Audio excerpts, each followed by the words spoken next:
Please leave it to the devotees. We will manage it. If it's at the cost of our life, we will manage it. How to do it, the complexities of it, we will look at that later. First thing is, the government should show the intent that the temple should be managed by the community, not by the government, in my understanding of what is secular. Secular nation means a religion does not mess with the government and the government does not mess with the religion. It is painful for me to see that the avarice and the greed of East India Company, which came to this land in 1700s. The root, the source and the core of this culture and civilization is devotion. And the sthanas are the centers of this devotion, which churns this devotion.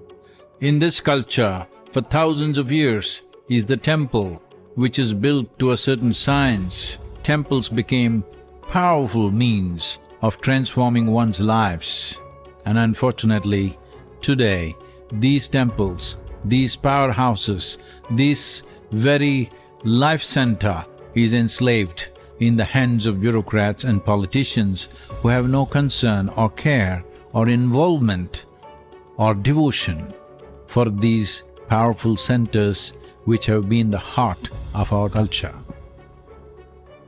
That vulgar act of taking over Indian temples, unfortunately, is continuing till today, capture the temples in this nation not because they were interested in the sanctity of those places, the power and the benefit of those places, they were interested in the wealth, the gold, diamonds, money and the land which the temples held. This is very painful because a temple is not a place of prayer, it is the soul of this community. Most towns were built holding temple as the center and the main piece. Town evolved around a temple. It's not the other way around, that you built a town and then the need for temple came, no. First built the temple and then the town happened. This is why they call temple towns. In a culture like this, so steeped in devotion and spiritual process, unfortunately, even till today, these temples are in enslavement and they're in various states of decline and dilapidation. Well, if they had demolished the temples, people would have built it back. But they have chosen to suffocate the temples, slowly make them into nothing. Well, am I just exaggerating this? No, please go and look for yourself. More than anything, in the year 2020, in the Madras High Court, Tamil Nadu government has submitted, the HR and CE ministry has submitted that they are not able to maintain even one puja or ritual per day in 11,999 temples, just one short of 12,000.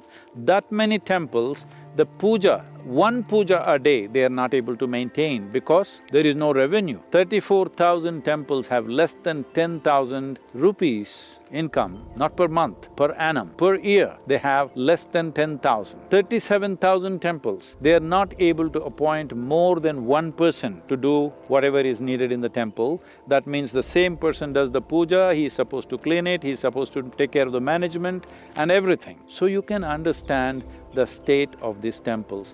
Hindu temples must be liberated because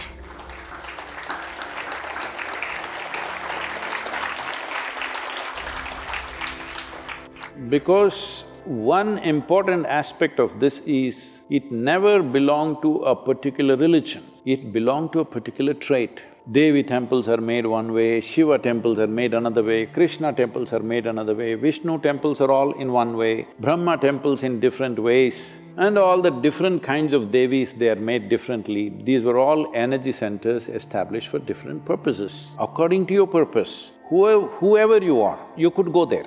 And according to its nature, different class of people manage different types of temples. Over a period of time, for the maintenance of the temple, by the devotees constantly contributing to the temple, temple's wealth grew.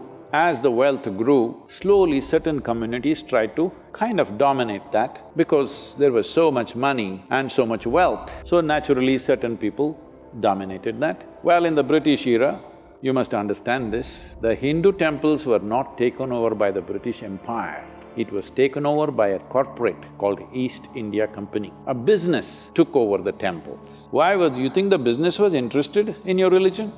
No, because they saw there was so much wealth, They decided they must take it. In 1840, because these temples were managed by the English people, resistance rose in the Christian community, both back home for them and also here, that Christian men are managing pagan temples and we cannot condone that. So they decided to hand it back. By then they had shaved off all the jewelry, this, that. They couldn't take the land to England, so they took only what could be moved. Some temples escaped this, most temples lost their gold and diamond and everything that they had in huge quantities because people went on contributing. Only when some emergency like a famine or something came, it was for the temple to decide how much it should spend on those situations. Anyway, that's a history thing. Now if we release it, should the Brahmins come back? Not at all. There was a time where if you had to be in the army, you had to be a Kshatriya. If you have to be in the temple, you had to be a Brahmin. Well, as you know today, you can join the Indian army no matter what caste, creed or religion you are. So similarly, the same should happen to the temples. The only thing is the necessary training. So we can open up institutions which will do the training. So it doesn't matter what religion or caste you are, you should still be able to serve. We must establish institutions where we will train people what should happen in a Shiva temple, what should happen in a Krishna temple, what should happen in a Vishnu temple, what should happen in a Devi temple. So, whoever learns the process and passes the examination, they will run the temple. It's important. This is important not just for the temple, this is important for humanity, that without discrimination, everybody can aspire to grow, everybody can aspire to touch dimensions beyond the limitations of who we are right now. This is the reason why I'm asking for liberating the temple for government clutches, because they're still hanging on to a nasty part of the history which was there. It's time to eradicate that and build a grand future.